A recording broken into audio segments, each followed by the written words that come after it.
Why did you laugh at that?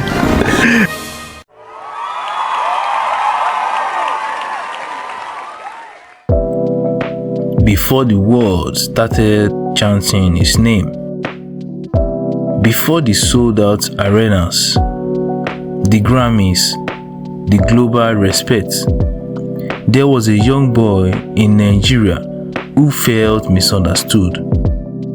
This is the story of a man who didn't just join the music industry.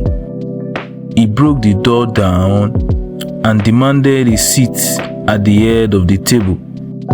They didn't fully understand him, his message, his identity, but that same boy would go on to become one of the Africa's greatest musical exports in the world. His name is Burna Boy, and this is the story of how he turned doubt into dominance. July 2, 1992, in the industrial city of Port Harcourt, Nigeria, Damini Eboluwa Ogulu was born, but his story was already unique from the start. He didn't come from extreme poverty like many other artists. In fact, he was raised in a relatively comfortable environment. His grandfather, Benson Idonije, once managed the legendary Fela Kuti. That connection to music, that legacy, was already in his blood. His parents were supportive but disciplined. His mother, Bose Ogulu, would later become his manager, a key figure in shaping his career. But comfort didn't mean clarity. As a child, Burna Boy felt different. He lived in a house where music was the air they breathed. By age of 10, while other kids were playing football, Damini was on a computer using FL Studio to create his own beats. The curiosity was there, but so was the rebellion. He was a kid with a fiery spirit, destined for something far better than a 9-to-5. He was exposed to multiple cultures, sound, and ideas early in life.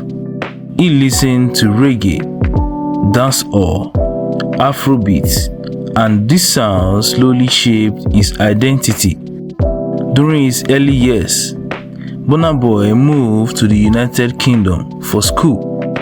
He attended University of Sussex, where he studied media technology, and later went on to Oxford Brookes, studying media communication and culture. But here is the truth. School wasn't his passion. Music was his passion. Even while studying, he was experimenting with sounds, recording music, trying to find his voice. But life in the UK wasn't smooth. He didn't fully fit in there, and he didn't fully fit in Nigeria either. He was in between two worlds, and that identity crisis would later become his strength. After some time, he made a bold decision. He returned to Nigeria, not with a clear plan, but with a mission to build something and create a sound that was his. He took an internship at Rhythm 97.3 FM in Port Harcourt, but he wasn't there to be a radio host. He was there to study the game. In 2010, Damini became Burna Boy. He signed with Aristocrat Records, a small label in Port Harcourt. Back then, the Nigerian music scene was dominated by club bangers and heavy autotune. Burna was different. He was blending reggae, dancehall, and Afrobeat into something he called Afrofusion. The early days were not easy. No major hits, no massive recognition, just a young artist trying to break into an industry filled with competition. The struggle wasn't just about money, it was about acceptance. People didn't get his sound, He spent nights in smoky studio with producer Lyric, trying to find a way out of the local scene. Then came the turning point. In 2012, the breakthrough finally happened. He released a song that would change everything, Like to Party. That track blew up and clubs started playing it. Radio picked it up. People started asking, who is this guy? That was the first real moment his life started changing. He followed up with his debut album, Life, in 2013, which featured hits like Tonight and Run My Race. Suddenly, Burna was no longer underground. He was in the spotlight. But success didn't stay steady. After his early rise, Burna faced a lot of difficult period. From 2014 to 2016, his career slowed down. The hits weren't as big as it was. The attention dropped. Some people started writing him off, saying he was a one-hit artist. That phase breaks many people, but for Burna, it became a rebuilding period. Every giant has a moment where they almost fall. He left Aristocrat Records, faced legal battles, and was even banned from the UK for several years due to past issues. He became more hungry. And then, in 2018, everything changed again. He released the project Outside, and on it was a song that would shake the world, Yeah. By a stroke of digital luck, fans searching for Kanye West's new album, Yeah, stumbled on Burna Boy's song instead. They stayed for the music. Yeah became a global anthem. It wasn't just a turning point, it was a resurrection. At first, it grew slowly, but then it exploded globally. Fans connected deeply with the message and it became an anthem. This time, Burna didn't fade, he elevated.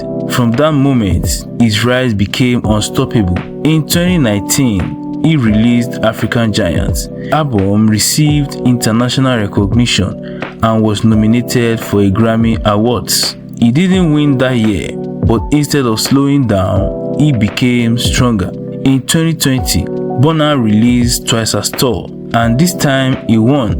The album won Grammy Award for the Best Global Music Album in 2021. That moment was historic. From Nigeria to the Grammys. Since then, he has continued to dominate. Albums like Love Damini in 2022 pushed him even further globally. He performed at sold-out stadiums, worked with international artists, became one of the biggest artists in the world, but his journey hasn't been without controversies. Burna is known for being outspoken, confident, sometimes misunderstood. He has had public feuds, bold statements, and moments that sparked debate, but through it all, he stayed true to himself, and that authenticity is part of his power. Today, Burna Boy's success is undeniable. His net worth is estimated to be around $20 million to $30 million. He owns multiple luxury properties, including a well-known mansion in Lagos, reportedly worth hundreds of millions of naira, a massive upgrade from where he started. His car collections are luxury at its peak. Ferraris, Lamborghinis, Rolls-Royce, Range Rovers, and many more, each worth millions of dollars, each representing a level he worked hard to reach. But beyond the money, beyond the fame, there is a deeper message in Burna Boy's story, which is identity. He didn't try to sound like the West. He didn't abandon his roots. He embraced Africa, his sounds, his culture, his message, and the world listened. From a young boy trying to find himself to a global icon representing a continent, Burna Boy didn't just become successful, he became a movement. From a rebellious kid in Port Harcourt to a Grammy-winning billionaire musician, his story proves one thing: your impossible is just someone else's Not yet.